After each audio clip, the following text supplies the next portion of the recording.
Okay, so I will go ahead and get things started. Let's see. All right, well, hello everyone, and greetings from Claremont. My name is Brandon Kyle, and I am the Director of Alumni and Family Engagement here at Pitzer College.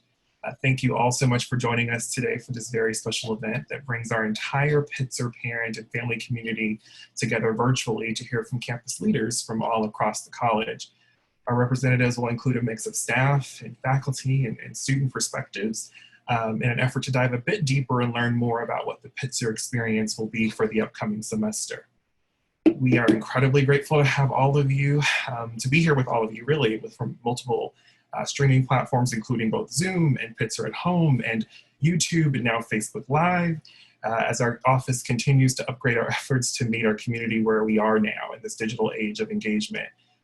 We are still very much so committed to building community and connection through these platforms. So we're just really excited that you're here with us today. This evening, you're going to hear directly from our members of the community all about their plans for the upcoming semester, and also a little bit more about what's coming to Pitzer in this moment, what makes it so special and unique and exciting. Our panelists this afternoon will include Pitzer College President Melvin L, Alan Omoto, Dean of Faculty, Yvonne Berman, Vice President of Admissions and Financial Aid, Sandra Vasquez, Associate Vice President of Student Affairs and Dean of Students, Becca Zimmerman, Student Senate President, and Professor Marcus Rodriguez, Professor of Psychology. We will then close the webinar with final remarks from President Oliver.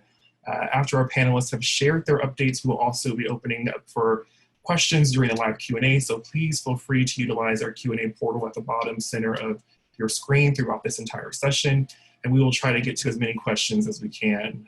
With that being said, I would like to turn it over to Pitzer College President Melvin Oliver, who would like to welcome you to our family community and share his thoughts on how Pitzer is moving forward together. President Oliver. Thank you, Brandon, and good afternoon, good evening to some of you. I'm so pleased to welcome you to this webinar. I've had the opportunity to speak to many of you before, but for some of you, this may be the first time that I've had an opportunity to address you. Usually this time of the year, we're busy in preparations for welcoming new and continuing students to campus. But with the massive local and national spread of COVID-19, all of the Claremont colleges, except for Harvey-Mudd, are going to be virtual this semester. Our decision, as you know, was predictably Pitzer-like. We had deep engagement of all of our Pitzer community through the highly representative COVID task force, our academic planning committee, our committees at the consortial level, and the Board of Trustees. This decision was driven by our overriding concern with the health and safety of our students, faculty, and staff, especially our vulnerable faculty and staff. Nevertheless, I'm really stoked by the excitement and support that I've seen from faculty and staff for this, what I've called a year like no other. Our faculty have been working tirelessly to bring you a curriculum that takes advantage of technology in all the best ways. And you're going to hear a little bit more from our faculty later. But from a leadership perspective, let me assure you that your sons and daughters will have an amazing semester at Pitzer College.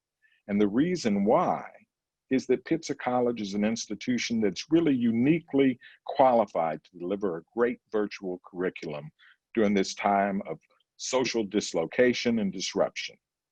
I don't have to remind you, but Pitzer specializes in understanding the tides of social change and social turmoil swirling around us. At Pitzer, living in the midst of uncertainty is not unique, it's the norm.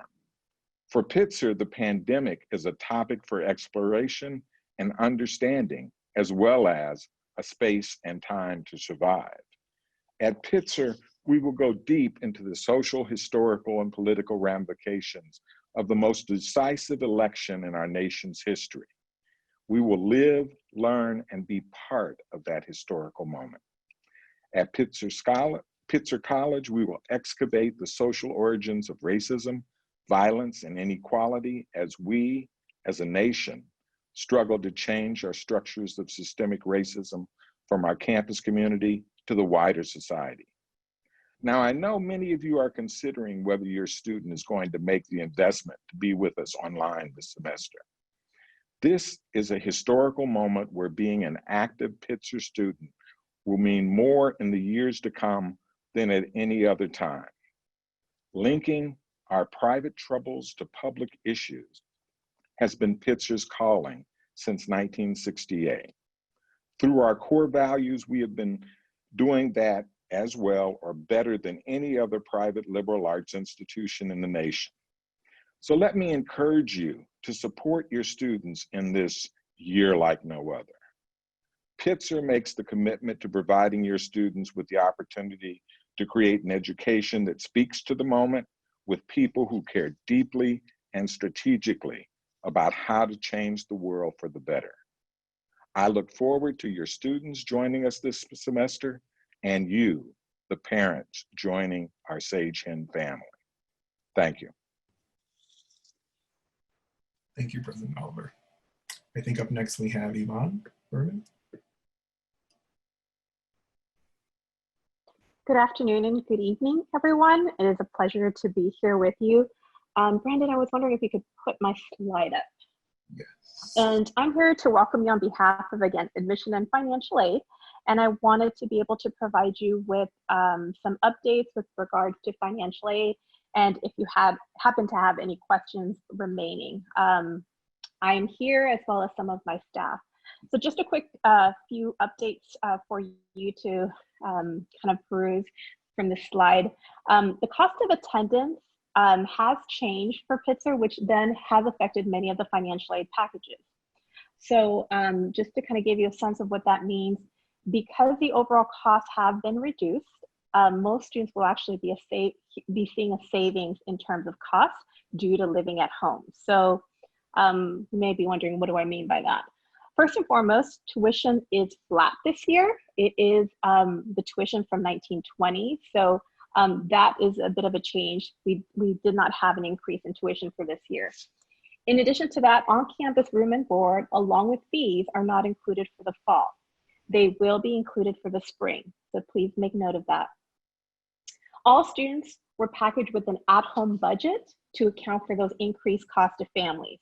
The reason being is that we know that students may be home with all of you, and that's going to increase your cost for food, maybe Wi-Fi, electricity, water, all those typical things that parents pay for. So that is something that we've included as part of the cost to families. Summer savings, we recognize that many students were unable to work over the summer.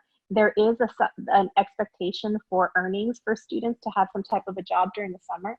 And as a result, you'll see a COVID grant that substituted that summer earnings component that was originally in many of the packages. In addition to that, for work study, students who qualified for federal work study will receive a fall COVID work grant to replace that portion of the federal work study allocation. The remainder of the work study allocation will be available for spring.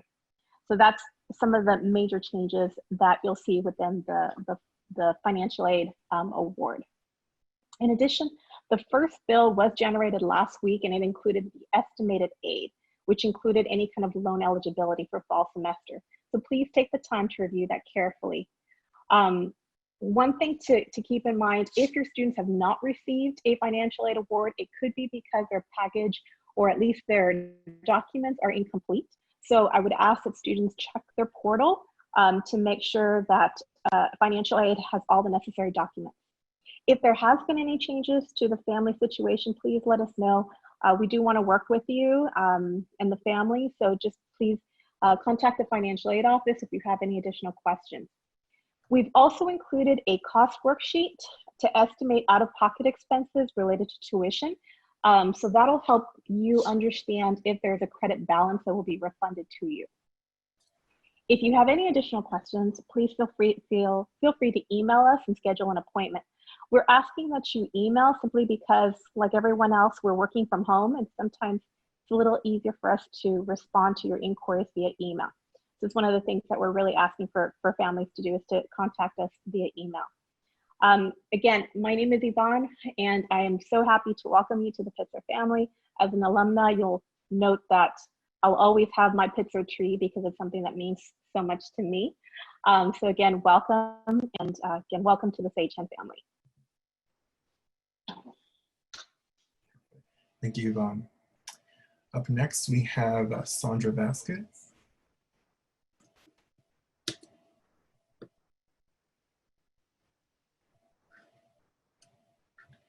Let's see. Sandra, I think you might be on mute. Thank you so much. I thank you, Brandon, for please sharing the slides. Yeah, absolutely. Let's see.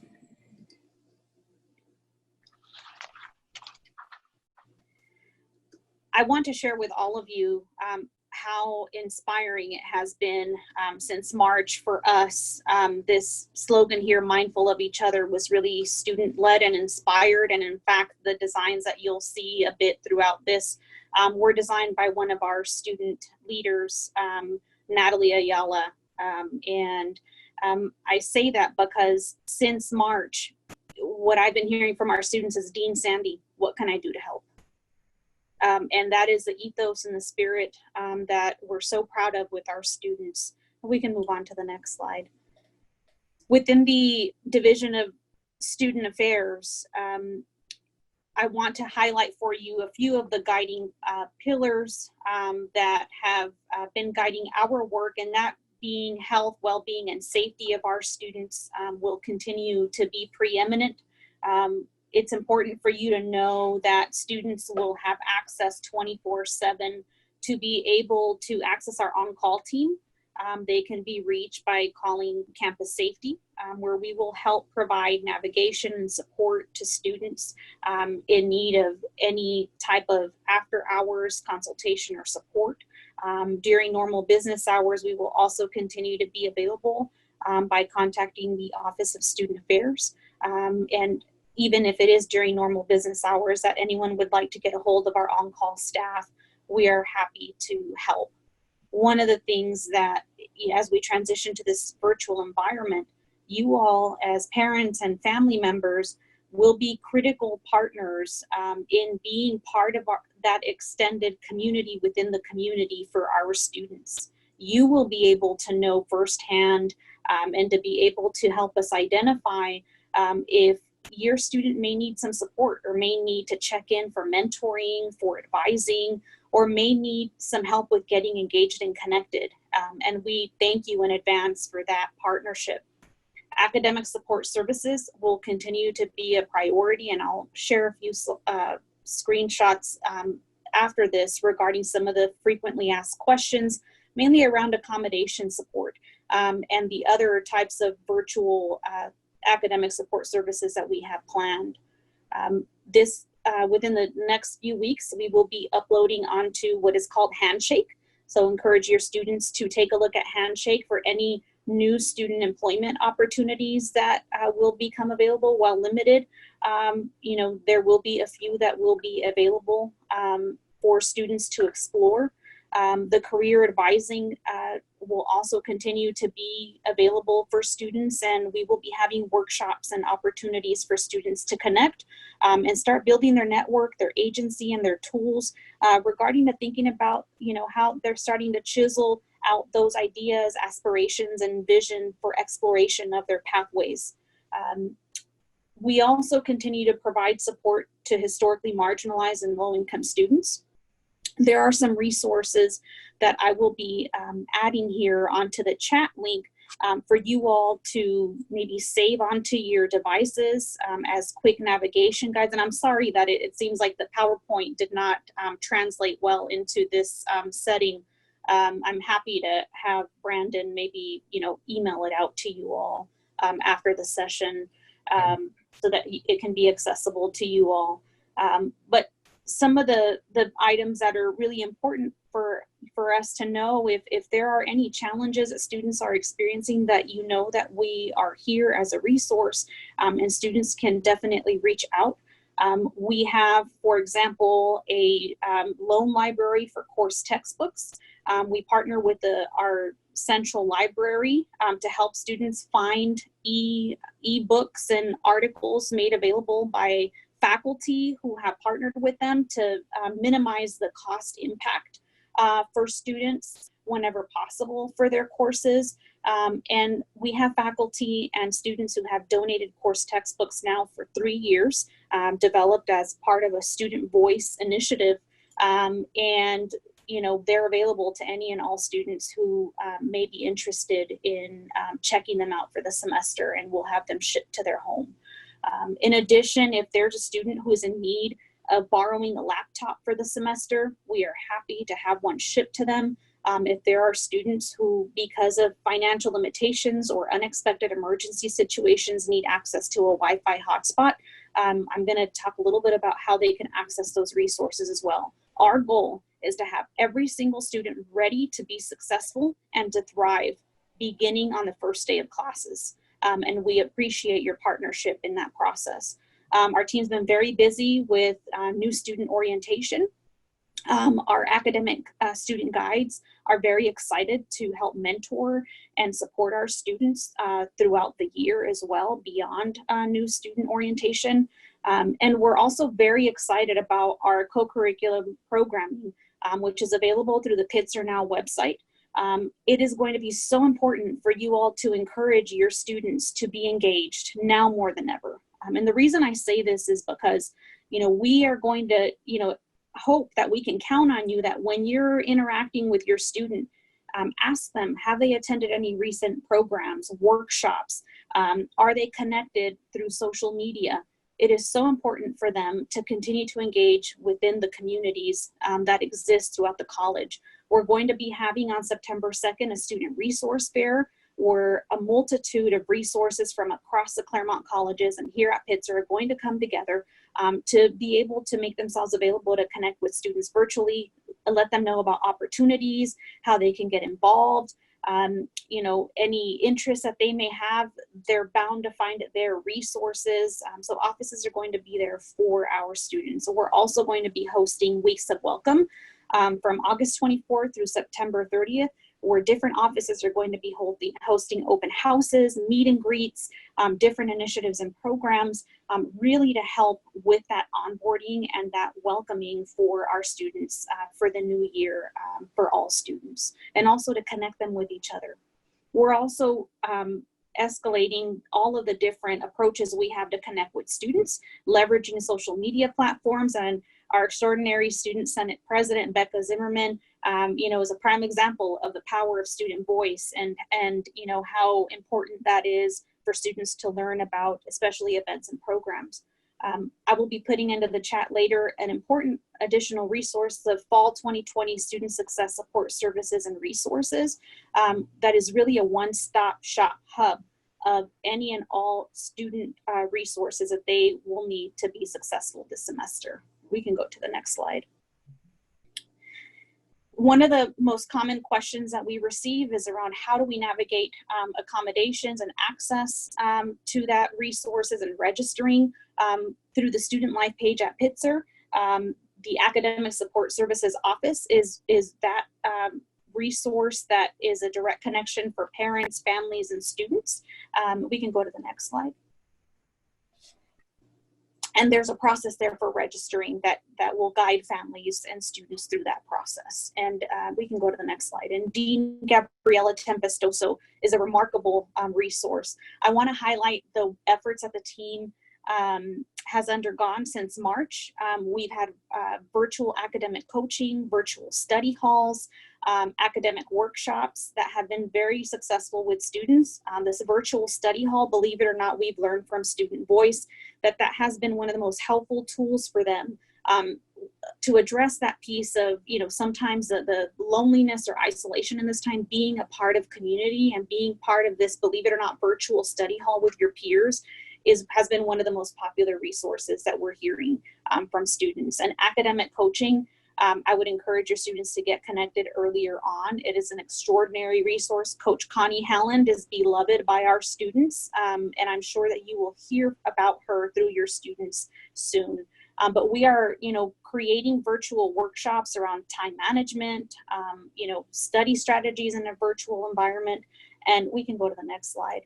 We've also developed virtual dean's office hours so that we are accessible to students even through chatting, through text, to meet them where they are. We can go to the next slide. We can go to the next one. So, I'm sorry. Maybe we should just take it down.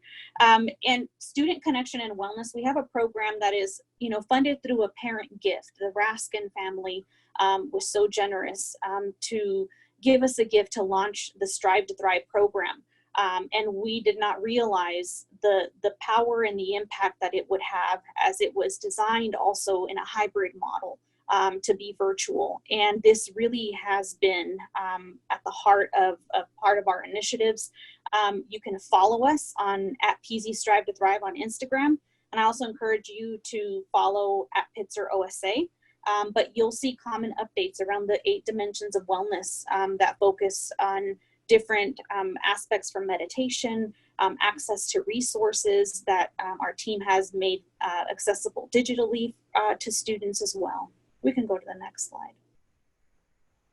And then within the student portal, students have access to digital self-care kits. These are some cards that are very helpful for students. There are grounding cards, are probably the most popular with our students that we run out, so we have to reprint them.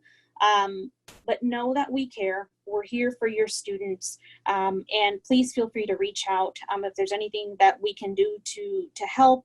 We also understand that we're living in a time where students are being impacted by a myriad of different things around them, and this is really that time for them to also engage in that discernment, in dialogue with each other at your dinner table. Whether it be around Black Lives Matter, whether it be around, the impact of recent, national decisions related to international students. You are going to be partners in their growth and their development. And we are so excited to have you join us as partners in this process.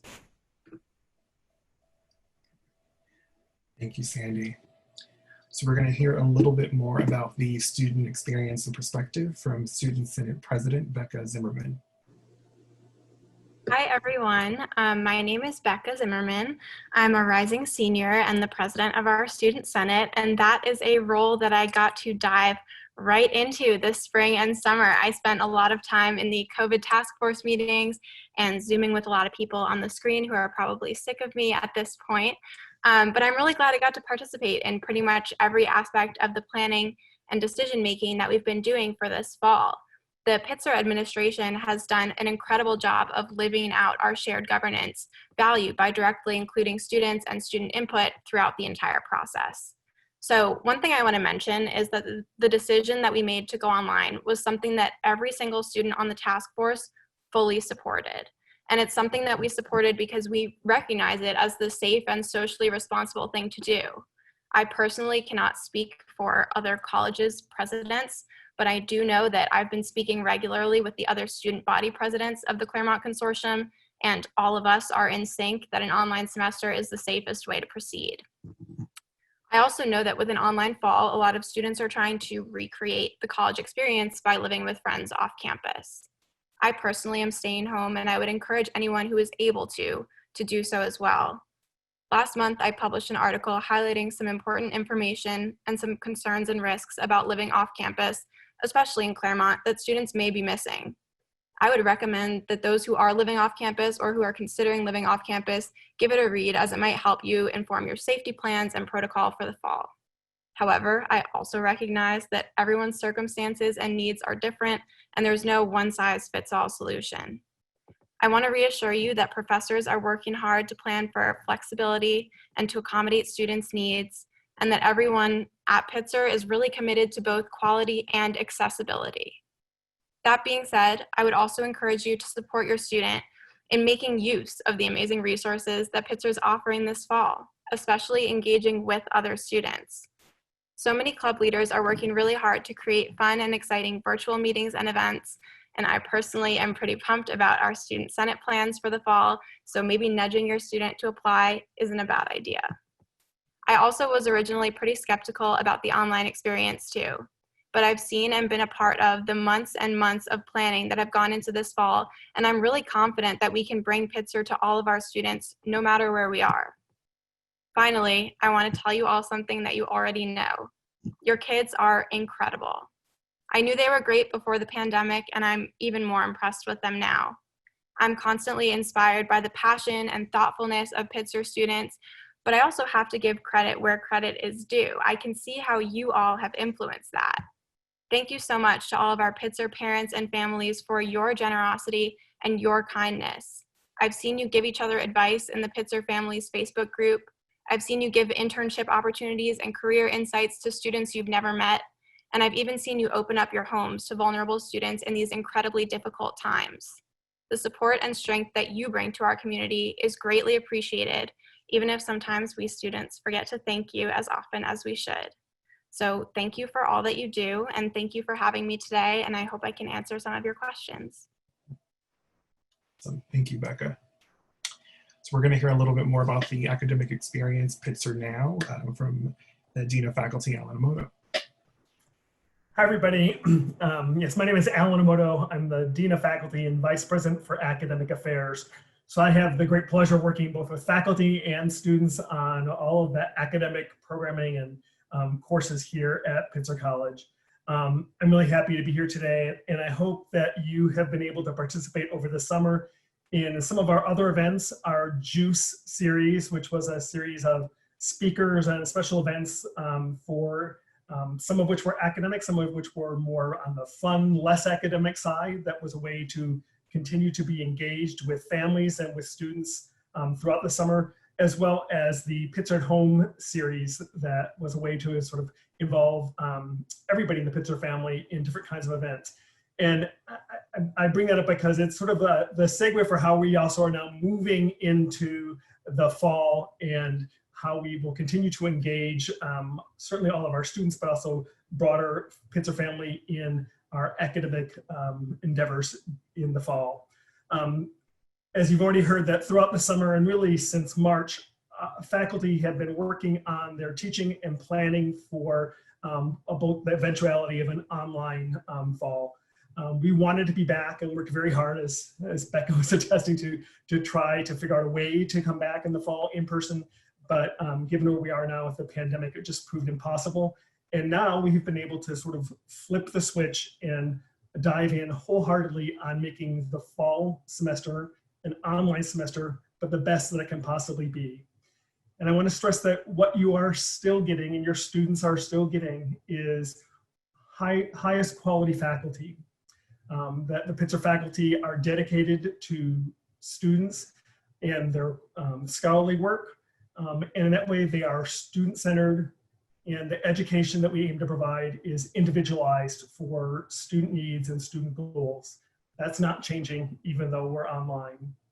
The faculty have been engaged in a great deal of training and with each other and individually with campus and national resources. We have a consultant on board to help faculty transfer and translate their courses that are in person now to an online environment. And so faculty have been working hard to make the fall a successful one academically with their courses. A lot of that work has also been informed by student input. We did a survey of our students who were enrolled in the spring and asked them what was successful, what was less successful, what was challenging, and used that to help inform the structure and planning of courses. In addition, our students, and Becca being among them, have also brought forward a lot of suggestions for how to make courses more effective and accessible for our students. And that's helping to inform what faculty are doing as they plan for the fall. And then I'm going to return to also something that President Oliver mentioned, and that's really about what a Pitzer education is and how distinctive that education is. As you probably know, it's organized around 5 key values, core values, And I think that Pitzer education is really, it's unique in that constellation of values that is about interdisciplinary learning, intercultural understanding, environmental sustainability, social responsibility, and student engagement.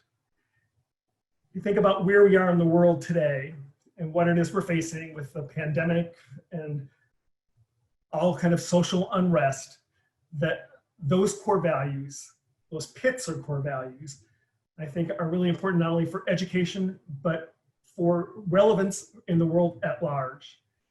And I think that that Pitzer distinctiveness will be important for your students' education, but also how students move forward in their educational trajectories and leadership for society at large.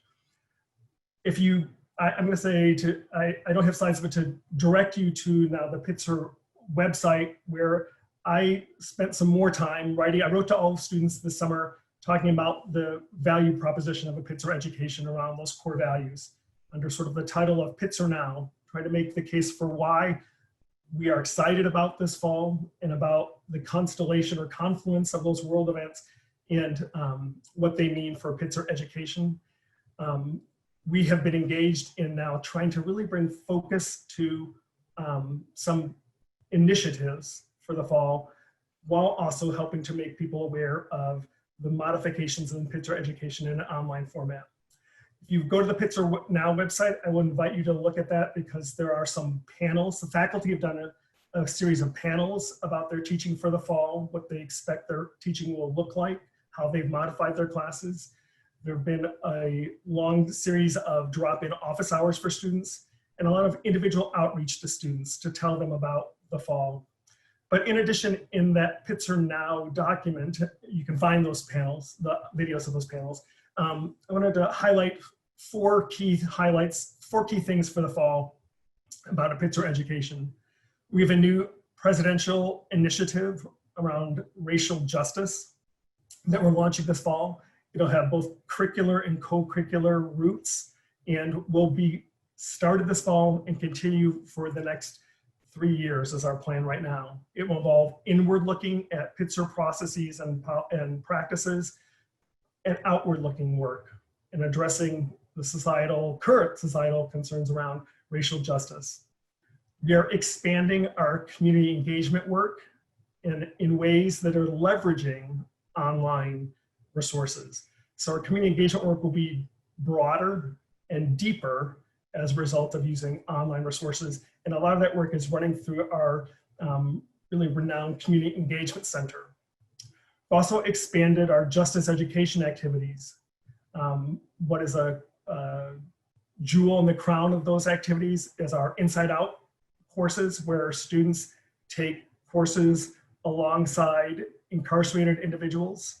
We won't be able to do that this fall, but what we are able to do using online technology is to have those courses in a Zoom format where students will still be able to interact with incarcerated individuals and vice versa around the purposes of these different courses. And of course, there's an important US election happening this fall. Pitzer has always been a politically active place. Our students, our faculty, our staff are politically active, and we have a number of activities, courses, and co-curricular activities and programming that are focusing on election involvement.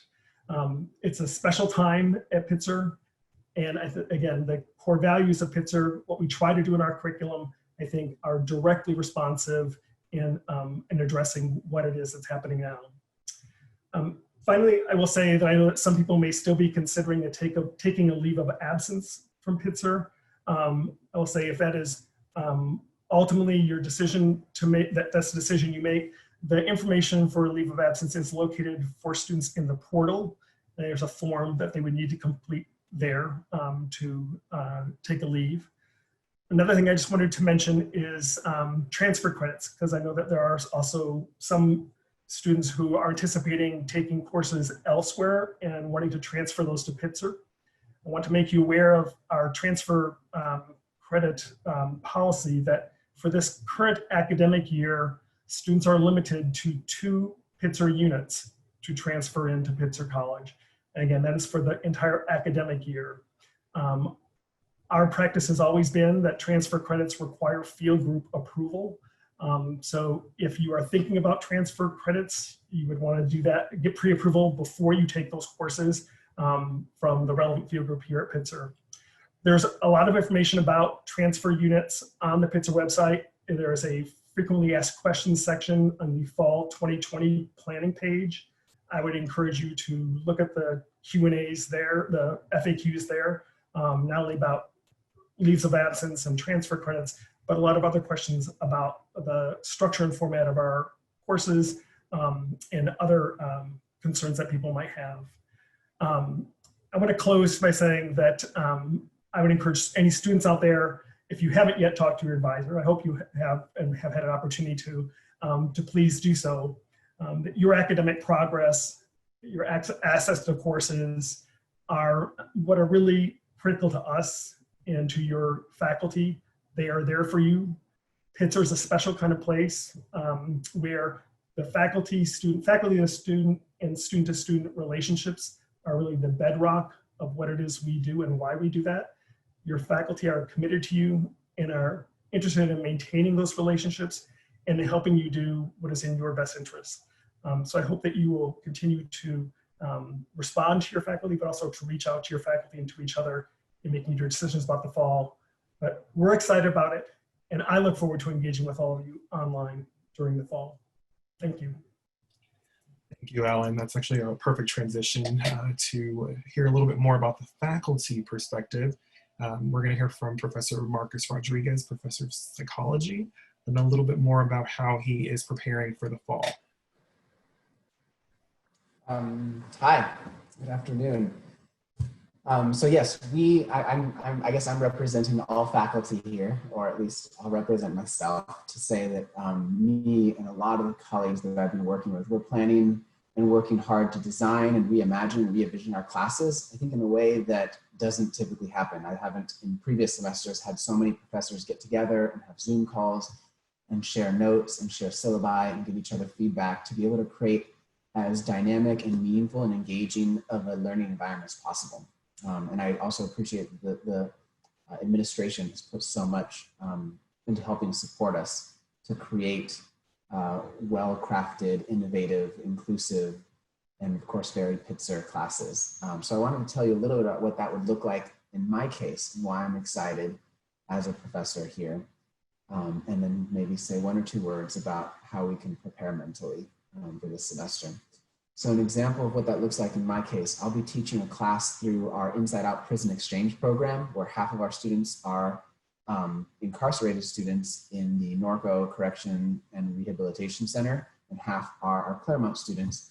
And our staff worked out an agreement with the California Department of Corrections to allow our incarcerated students to join our classes via an online Zoom-like platform, which I think is really exciting because we're going to be the first program, not only are we the first program that will have a BA program built on Inside Out curriculum anywhere in the world, we're also going to be the first college anywhere in the US to be teaching an Inside Out course online where we have students from inside and outside. So again, we get to be a part of uncharted territory as it goes pedagogically and as far as prison work.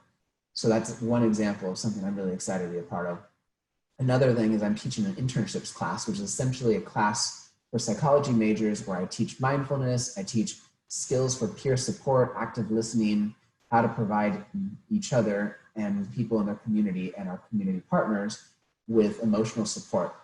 And so we'll still be doing that with partners online. So working with different institutions who are going to be, our students can support them. And I've also been able to redesign my class, the learning objectives, the course materials, the readings, even the praxis-related activities to fit the goals of President Oliver's Racial Justice Initiative. Again, very exciting that there's these opportunities and that there's that Pitzer is putting resources into helping fund these types of opportunities for students and for faculty.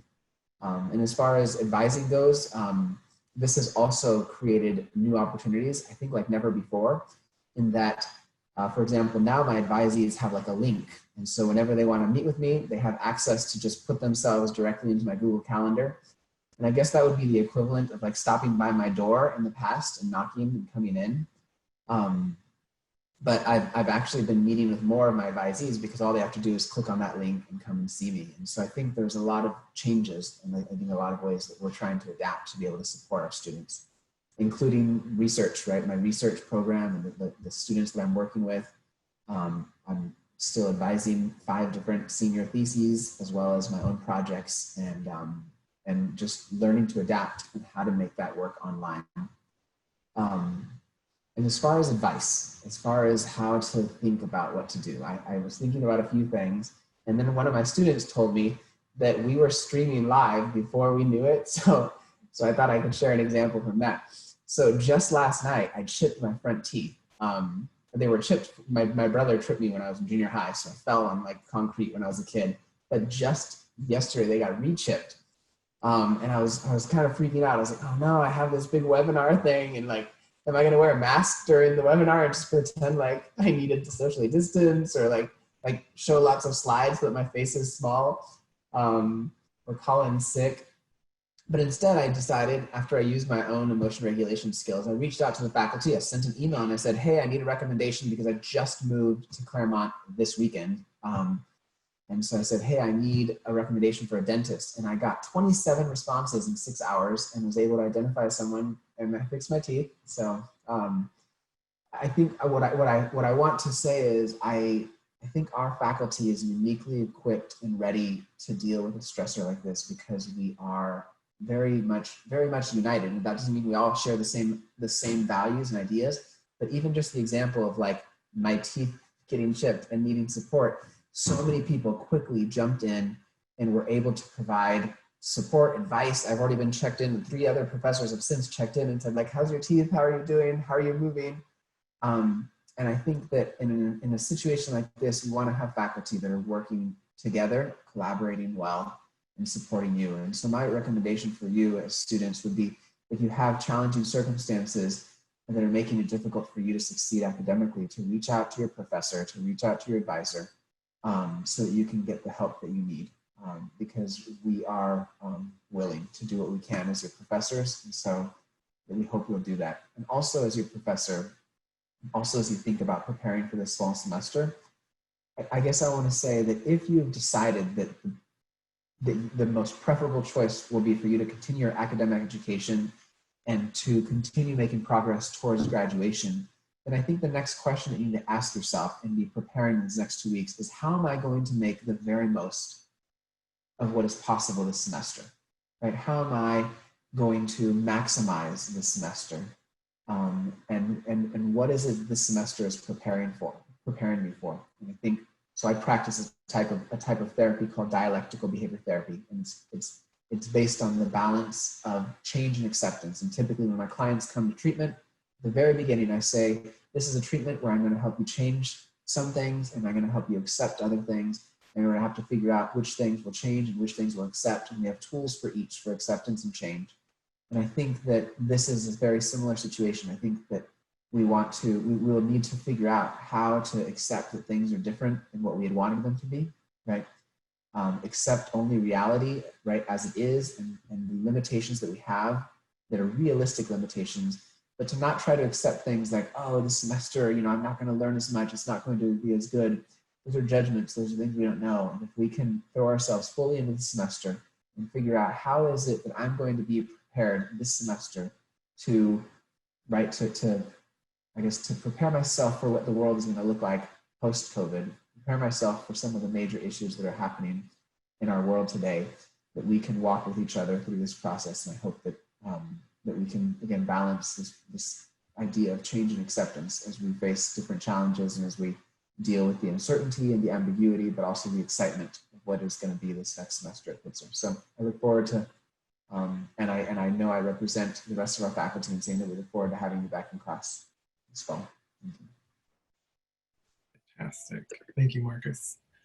So we're going to launch into the Q&A portion. There are quite a bit of questions that have already come in. And I'm looking at 3 or 4 different screens here, so bear with me. I'm going to hit on a question that sort of keeps coming up in one way or another. And I think this is something that is truly important to families and students. really looking back on what the spring semester, semester experience was like, what can you tell us a little bit more about what you've learned from that experience? Let's say, for example, if there were tech issues, if there were students that were not satisfied with their experience, what can you dive a little bit deeper into what you learned and how you've adjusted your programming and curriculum based on that experience? Let me address some of that. So I will say on the technology side, and Sandy can speak to this, I think that in the spring, we did a lot of work trying to make sure that all of our students had the technology that we require for them to do their courses wherever they were, and that has continued throughout the summer to work with OSA to make available the technology for students in the way of computers and hotspots and so on, so that they will be able to access their courses. I'll say that in terms of the question about what we learned, I'll give you an example, I think, and I'll use both the student survey that we conducted through my office for all of our students who enrolled in the spring, but also the input that we received from students this summer in their own student surveying. And that was really about trying to find a good balance between accessibility and connection for students. So in the spring semester, we scrambled, and it was to continue the semester as best we could. The last portion of the semester, never having anticipated that we would teach online. And it meant that there was a lot of, people did a lot of different things with their courses. Faculty did a lot of different things with their courses. Some were to continue to meet with their students when they would normally have their class meetings, and did what we would call synchronous activity, that they expected all students to be there for that same window of time and to carry on. Other faculty use many more asynchronous activities. So they put up lectures or assignments, ask students to look at that, and then comment for one another in forums on our learning management system, and to maybe work individually with faculty or in small groups. And there's all variety that, of course, that happened. And what we learned from students from that, and also from faculty, is that the synchronous activities were really difficult when students are located throughout the world, as our students are. And that what was my normal class time, Pacific time, didn't work out so well when I was now located back on the East Coast or in Europe or wherever. And so the difficulty of making it to class was something that proved a challenge for some of our students with those synchronous activities. When we went on the other side of things, the asynchronous activities, what we learned, again, from student feedback, is that students felt disconnected from each other and from their faculty to a great extent. That not only was there a challenge with managing the workload and how to prioritize their work without sort of direct ongoing guidance, but what was so much about a Pitzer education, about feeling connected, feeling community, was being lost.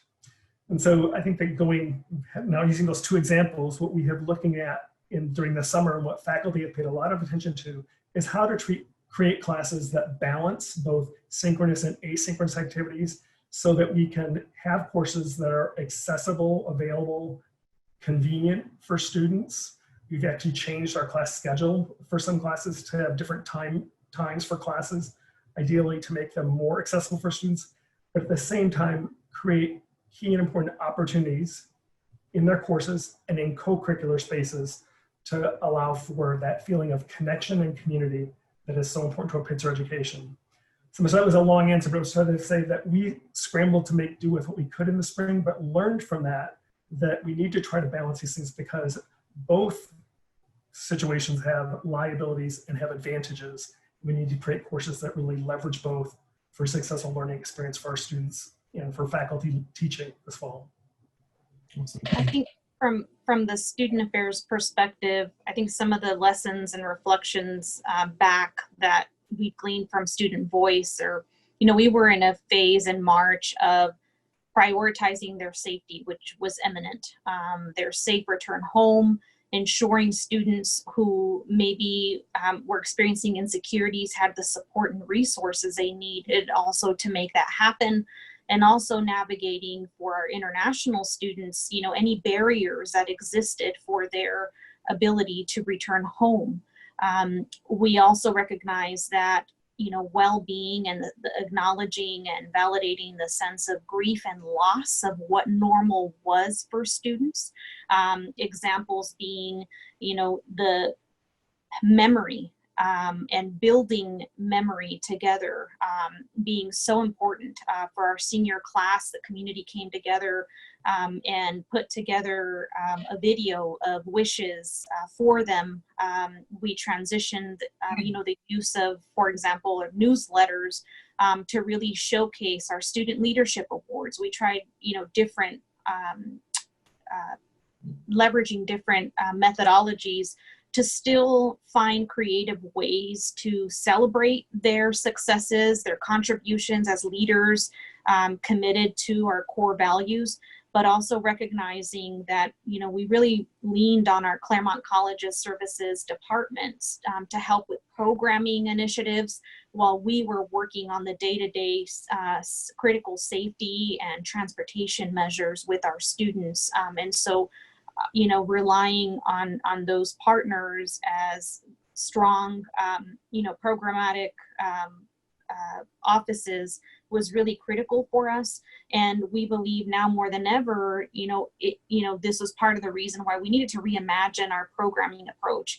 And so our co-curriculum programs, I put the website on the chat there for you all, really outlines a model that is class-based, so that it really helps us to leverage and maintain the close-knit contact that we have with students by class and also as an entire college community. And so students will be able to engage with their class-based initiatives and programs, but also with college-wide programs that are in partnership with offices across divisions. Thank you. So we have a couple of questions that are similar. Does the limit on credit transfers include credits obtained this current summer? Thanks. I was just answering that question in the chat. No, the limit is for classes in the fall and spring semesters 2020, 2021, or if you take them in a quarter system for the fall, winter, and spring during this academic year, and not the summers. So, okay. So this is a COVID-related question in general. In the event that a student becomes ill as a result of COVID, sort of has the common cold symptoms, what are the options to accommodate for this? What do students and parents need to do to communicate this to the college? Sure. We've been practicing that since March, you know, both with students domestically or students that were abroad in transition. We're grateful that we have not had an incident where any of our student or community members has been directly infected with COVID. But I will share with you the following. And, you know, I believe that we have a good system in place for those students, for example, that are planning to be here locally. If in the event that they should need to seek out support from student health, they will accommodate by appointments, you know, an opportunity for them to connect with them. They were really great in connecting with our students remotely via telephone. In addition, students have access no matter where they are to tele-MD resources where they can consult 24/7 with providers around their symptoms to get guidance. Our student health services can also help refer students if they need to find providers within their local surrounding area. In addition, our team here, it's really important, we strongly encourage that if in the event, you know, any student is experiencing, you know, symptoms, you know, we also want to support them. If they're not feeling well and they need academic accommodations for their classes, that's where our team can also help. Our case management team will continue to provide support to students. We prepare digital self-care kits that, you know, we've heard from students that have been helpful during that time. And we also provide regular check-ins with them, you know, also to make sure they're staying connected as well and checking in remotely with them about any other support that they might need. And so just really encourage you all to make outreach. If there's an extreme emergency situation that may occur, you can always call campus safety to reach our 24/7 on-call team.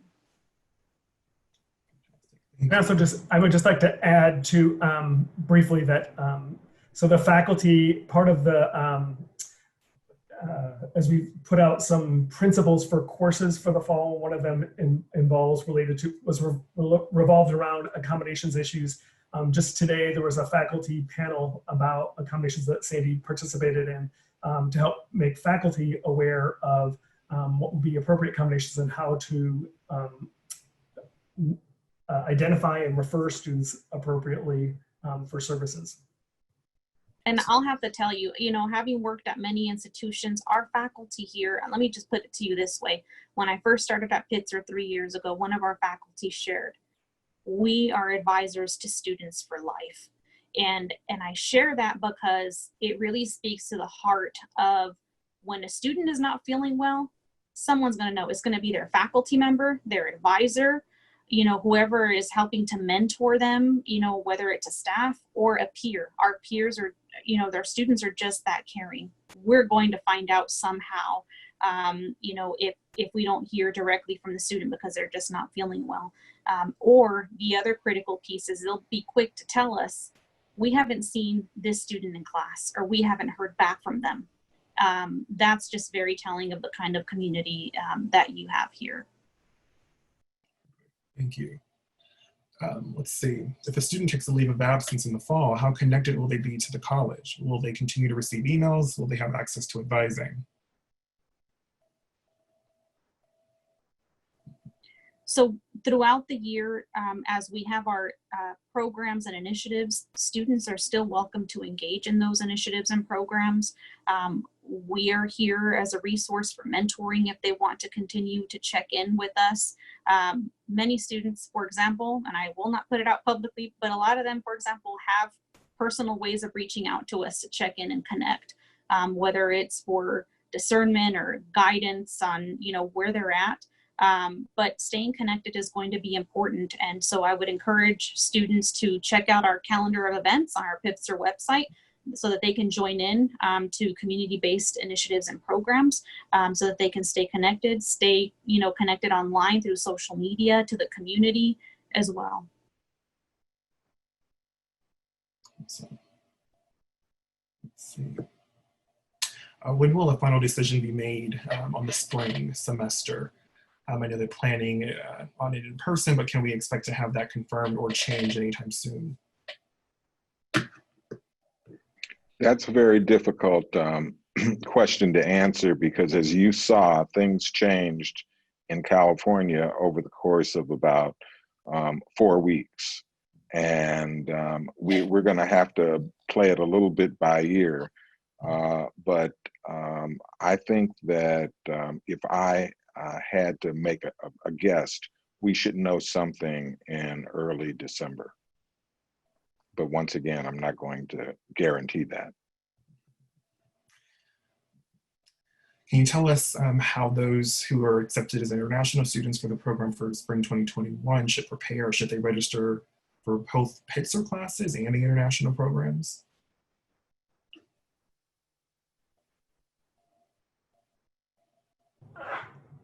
I'm not sure that I fully understand that question, but I'll say that for students who have questions about our international about our international options, I would say that they should contact that office, and in particular, 2 different things I will say. For international students, Todd Sasaki would be the person to contact, and for questions about our study abroad options and different kinds of programs related to study abroad, it would be Michael Balla in this study abroad office.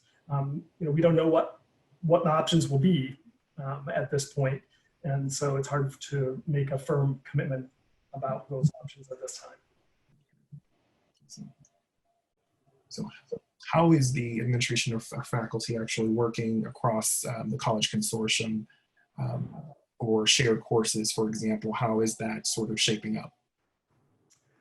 So across the consortium, There's still cross enrollments. Our intercollegiate we have a number of intercollegiate programs. They are still up and running and functional. The deans, academic deans, are in weekly contact with each other, sometimes multiple times a week, about the coordination of courses, so that what students have the same access to courses at our sister institutions.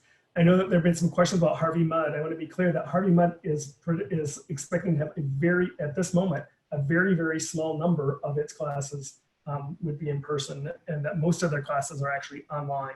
And that the commitment they made long ago was that any courses that our students, non-Harvey Mudd students, would need to take would be available online, and that similarly, any courses that their students would need to take at sister colleges, they would take online. Fantastic. So this question might be geared a little bit more toward Becca. Becca, how has the our current situation really, how has it affected the experience that you're having on Student Senate specifically? How are you thinking this is engaging your peers in that way? How are you planning for the fall? I'm really excited about the fall. I think that pretty much all of my friends from home who don't go to Pitzer have been extremely jealous of the position that Pitzer has put our students in, because they are all getting information from their colleges about their college's decisions, and they have no idea what the rationalizations are behind that information. They have no opportunity to provide feedback. They're given like a list of Q&As online that just, it's not complete information. So Student Senate has always been an opportunity to give the school feedback, but right now it has been an opportunity to really communicate and convey urgent safety concerns and, you know, concerns about students' well-being and about our mental health, and that I anticipate will continue throughout the semester. I'm still on the COVID task force, as are several other senators, and we will continue that role throughout the semester, hopefully increase the number of students who are involved. Our committee heads have been wonderful in agreeing to schedule flexibly when it comes to sending our virtual meeting time so that students can still participate fully in staff and faculty committees. And Senate will still be meeting every Sundays on Zoom. So definitely I would encourage anyone who's interested to apply. Thank you. So I'll take one more question. So the question about work study continues to come up. We wanted to know a little bit more about the final decision around work study and how students will be supported in that way. I can take a portion of that question. With regards to financial aid, students that are on federal aid, as I mentioned, are going to get a portion of their work study, but the majority of the work study has been pushed into spring. Typically, this isn't a big issue for the students because they do tend to work over their allotted hours. And so they will have that opportunity for the spring, particularly if they decide to do any type of internships or any type of research that can be work for the spring. As far as the decisions in terms of who will be able to hire, I think Sandy could probably answer that a little bit more specifically because it does deal with the Office of Student Affairs, but all positions will be posted in Handshake for students to actually look for employment. Thank you. Thank you, Yvonne. You know, there was a student employment working group that had to make some difficult decisions, of course, keeping in mind, you know, restrictions, as unfortunately, well, this is not how we wanted to, you know, move forward with these decisions. We will not, for example, be able to employ students who are abroad internationally, you know, due to the limitations. We also have restrictions regionally based on, you know, the regions that we're able to hire students from because of tax rule limitations. And so students will be informed in the coming weeks of opportunities that we are able to make available to students through Handshake. We have been doing our best to be nimble and mindful of our resources during this time, and while at the same time trying to maximize opportunities, cross collaborations, and really focusing on initiatives around academic success and co-curricular experiences that are critical for student success. And so your students should, be learning more about those opportunities. The Career Center has a program called Handshake where they will be posted soon. Thank you, Sandy. So before I turn it over to President Oliver for final remarks, I do want to say thank you to all of the members of our panel tonight for sharing out your plans for the fall and for joining us in our family community and sharing this really important information. And with that said, I will hand it over to President Oliver. Thank you, Brandon. As many of you have alluded, the spring semester was not a Pitzer education. We were just trying to make sure that we kept academic continuity going. But as you can see, our faculty, our student services are ready for this semester, and I think the experience is going to be an amazing experience. We're a high-touch institution. We want to touch every part of the student's life, and we want the student to have the resources that we can give to them available. And I think we're going to make as many of those available in a virtual high touch as possible. And we're going to keep the academic experience that we know that's a Pitzer experience going. So I encourage you to look carefully at Pitzer now, to see some of the office hours and interviews with faculty. I think once you see those, you'll be very impressed, and your students, I know, are very excited. Thank you for the time, and we look forward to seeing you in person at some point. Thank you. Thank you, everyone. Have a good night.